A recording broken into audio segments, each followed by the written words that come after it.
There are two types of people: those who increase their wealth and those who lose it. In this video, I'll share with you 10 money mistakes you must avoid at all costs. If you're new to the channel, click the subscribe button below for more amazing financial content. Welcome to your daily, bright brainy dose. I'm Morgan. The fact is that gaining money is far easier than maintaining it. It's not uncommon for people who become wealthy through inheritance, the lottery, or other unexpected sources to lose it quickly. Famous boxer Mike Tyson, who made over $300 million in his career, is a wonderful example of someone who made an absurd amount of money yet lost it all. It goes without saying that financial blunders occur, and these mistakes may cripple your finances regardless of how much money you make. So let's dive into the 10 mistakes that you must avoid. The expenditure on smoking or drugs comes up front. If you calculate how much drug and smokes users spend in a week or a year, you'll see that many of them are hamstringing their ability to achieve financial freedom. For example, a pack of smokes costs $9.08, and many smokers smoke a pack a day. This amounts to $6.08. While using drugs occasionally in college may have been fun and seem harmless in the moment, the truth is that constant use can have negative effects on both your health and your finances. Spending more than you earn is number 2. This can be tempting to do, especially as a young adult. It can be tempting to blow your money right out of college when you are earning a consistent income for the first time in your life. Purchasing that new car, moving into a new home, and traveling first class are all appealing things to do. But the problem with them is that you tend to end up living paycheck to paycheck if your income can't cover these costs. If this happens, the issue can turn into lifestyle inflation, whereby an increase in costs leads to the majority of people believing that they should treat themselves after they are paid. But this cash inflow should be directed toward extending your wealth through investments and the acquisition assets instead. Probably the biggest reason that people spend beyond their means is to impress others, because they spend because their self-esteem is low, and without these material goods, they feel inadequate in society.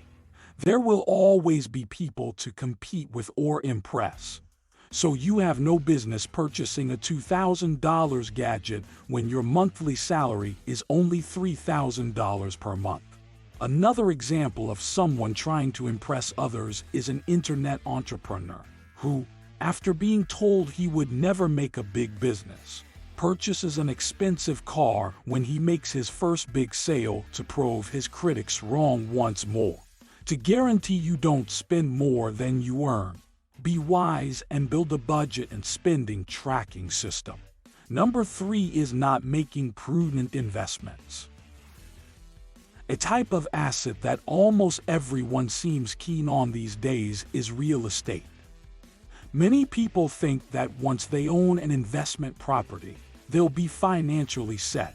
They think that every month's rent payments will just start rolling in and their income will exponentially increase. Unfortunately, many people put their money into things based on tips from friends or a strong conviction that the prices of popular stocks will keep going up. Number 4, after quick money programs. According to the adage, fast money, quick trouble, becoming involved in a get-rich-quick scam is one of the most certain ways to lose your money. Ponzi schemes, pyramid schemes, and make money overnight offers are all examples of get-rich-quick schemes that are designed to enrich the scheme creator by siphoning off your hard-earned cash. You are considering new business ventures and come across opportunities that promise high returns with little risk. Proceed with caution. For example, if it takes a career 20 years to earn $200,000, But the new venture claims that you can make that much money in a year. No emergency money, which is item number 5. Let's face it, life doesn't always go as planned, and occasionally you need money to get out of a jam. For instance, your car might break down unexpectedly, you might lose your job, or your washer might malfunction. Unfortunately, almost everything in life costs money, which is why not having an emergency fund is a bad idea. Setting money aside is a costly oversight.